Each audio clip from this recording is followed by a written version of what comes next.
Hi, my name is Kathy Valdez. I am doing oral presentation number 9. This is about Robert and Mavis Jones. They are addicted to methamphetamines. They have recently lost custody of their child Joshua, whom is 3 months old.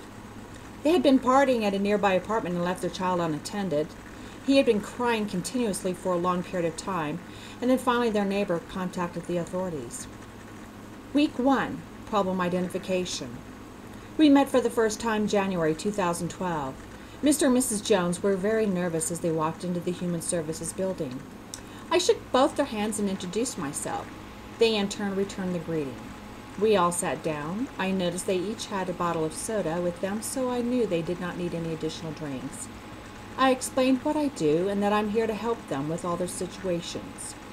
I let them know that there would be a few papers to sign. The first form would be a confidentiality form, along with an additional form allowing for privileged communication. Since their child was in foster care, I would have to have permission to go through the court for additional information as needed. The second form was an agreement that there would be respect for all parties involved, and they would have to be truthful, and that they would be on time for scheduled meetings. I asked them where they lived. They said on the east side. It is known for high unemployment, drugs, and apartments offering cheap rates. I asked about their employment. Mr. Jones is a drywaller. He works for his friend. He is paid cash. This enables him to continue to do his habit because there are no random drug tests. Mrs. Jones has been unemployed since the birth of Joshua. She also started using shortly after his birth and was afraid to go back to her job as a waitress in the restaurant at the truck stop across town. I'd asked them what they did for transportation. They did own a vehicle. It was an older pickup, and Mr. Jones needed this for hauling his tools around for work. They did not have auto insurance, and Mrs. Jones would walk or use public transportation to get around. I asked them if they would explain what happened that caused their child, Joshua, aged 3 months, to be removed and placed into foster care. As they talked, each taking turns, careful not to overtalk the other, I would look at them and take notes. I asked them when they first started using meth. Mr. Jones had been using for about 6 months. He started when a co-worker offered him a one-time great high for cheap, and Mrs. Jones felt out of place when her husband was high and asked if she could try it. She's too now, a full-blown addict. I asked them what did they both want to achieve from this, and they responded stating they wanted to get clean and get their son back. I asked them if they had any questions, and they both wanted to know when they would regain custody of Joshua. I told them in a situation like theirs, it depends on them, and the time limit would be based on what they do as a couple. They both agreed and were willing to do anything, no matter what. I said, great, we'll go over the requirements. First, you have to get clean. Because you have a child involved, you will both need to attend the inpatient drug rehab center for a minimum of 6 weeks up to 3 months, and longer if they feel it is necessary. After you both have completed the drug rehab, they will put you in a recovery counseling therapy group, where there will be others like yourselves going through similar situations. It is mandatory and will last about 12 weeks, meeting twice a week. After you both have completed the recovery counseling therapy group, you both will have to take parental courses. These usually range from 6 to 12 weeks, depends on what the counselors feel is necessary for you both. These twice a week also. Along with this, there will be random drug tests. These could include urine, blood draw, or hair.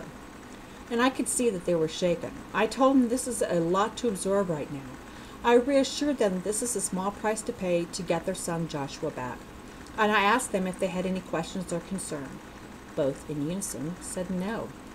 I told them we would meet again next week at the same time and day. I would have a detailed outline of what would be expected of them in order to receive Joshua back. The first meeting went well. It lasted a little over an hour. Week 2. Assessments and goal setting. Mr. and Mrs. Jones arrived on time as scheduled. This time they seemed more relaxed, and I asked if they had any questions about what we discussed last week, and they said they had a couple. And I told them that today's session would be about assessing and setting goals for themselves. I asked them what their goal is, and they said Joshua. And they also had a concern about financial needs.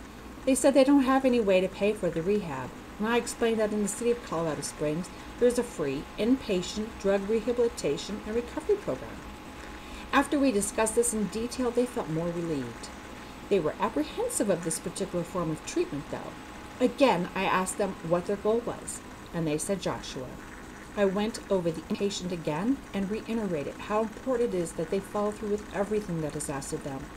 I went over the court-ordered requirements and showed them if they want to regain the custody of Joshua, that this is a must.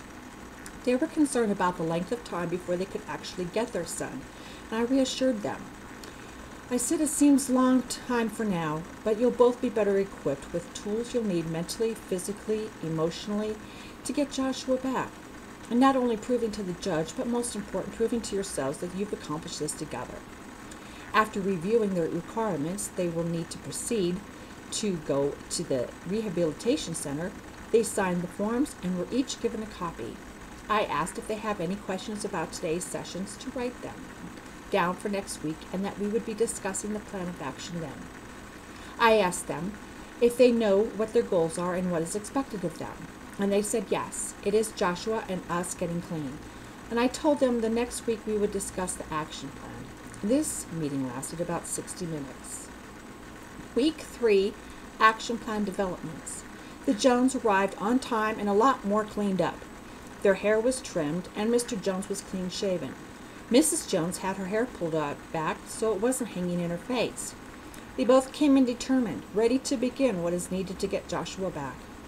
I let them know that they would receive a call from the rehab facility sometime this week to set up an appointment. Then they'll both get an idea of how things are run, getting the grand tour, sleeping arrangements, dining area, workout room, and so on. And you'll be introduced to your counselor, meet with him or her, and they will schedule your required start date.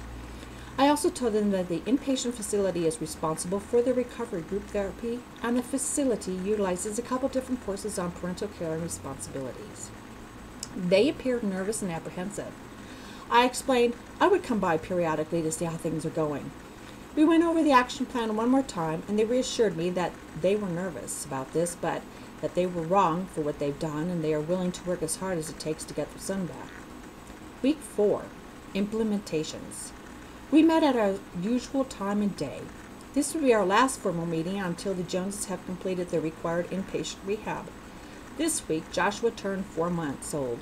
The couple talked about how they missed him, and the couple had seen the facility and met with a counselor. They talked about the facility and how they would feel comfortable there. Mr. and Mrs. Jones were ready to go to the rehab center early morning the next day. This meeting lasted about 30 minutes.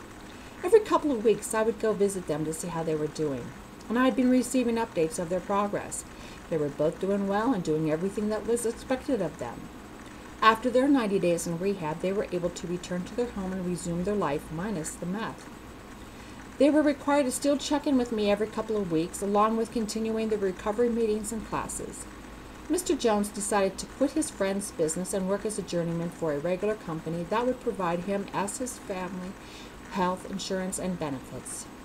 Mrs. Jones went back to her old employer and was rehired, and they would continue going to recovery group therapy sessions for 3 months. During that time, they decided to move out of the neighborhood and into a better area. That way, they would be less likely to fall back into the party scene. They moved closer to her work and found a soon-to-be licensed daycare provider. After they finished their group therapy, they attended parental classes which would help them to become better parents. These classes continued for another 6 weeks. They still would go to the inpatient facility only to do their weekly drug test. The Joneses would come in each 2 weeks with their updates on how they've improved their lives. I would congratulate them and remind them of Joshua. Each meeting would last about 20 minutes.